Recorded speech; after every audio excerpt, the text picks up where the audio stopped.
പരസ്യ പ്രതിഷേധങ്ങൾക്കിടെ വാക്പോരുമായി നേതാക്കൾ. തീക്കൊള്ളി കൊണ്ട് തല ചൊറിയരുതെന്ന് രാജ്മോഹൻ ഉണ്ണിത്താൻ. അല്പനാർത്ഥം കിട്ടിയാൽ അർദ്ധരാത്രിയും കുടപിടിക്കുമെന്ന് മാത്യു കുഴൽനാടന് ഒളിയമ്മ.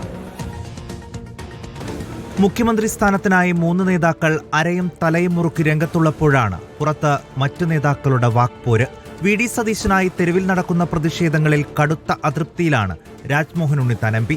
വ്യക്തികളല്ല പ്രധാനം, പാർട്ടിയാണ്. ഇതൊരു വിഭാഗീയതയുടെ കളയാണ്. ഇത് തീക്കൊള്ളി കൊണ്ട് തലചൊറിയലാണ്. കെ.സി. വേണുഗോപാലിന്റെ ഉറ്റ അനുയായിയായ മാത്യു കുഴൽനാടൻ മുസ്ലിം ലീഗിനെ കുറിച്ച് കഴിഞ്ഞ ദിവസം നടത്തിയ പ്രസ്താവനയിലും രാജ്മോഹൻ ഉണ്ണിത്താൻ എം പി വിമർശനം കടുപ്പിച്ചു. അല്പന ഐശ്വര്യം കിട്ടിയാൽ അർദ്ധരാത്രിക്കും കൊടപിടിക്കും എന്നൊരു ചൊല്ലുണ്ട്. അത് ചോദിക്കാൻ അയാൾക്ക് എന്താ അവകാശം? ലീഗ് UDFന്റെ ടീമിൽപ്പെട്ട ആളുകളാണ്. അസഹിഷ്ണുത കാണിച്ചിട്ട് യാതൊരു കാര്യവുമില്ല. ഉടനടി മറുപടിയുമായി മാത്യു കുഴൽനാടൻ തന്നെ രംഗത്തെത്തി.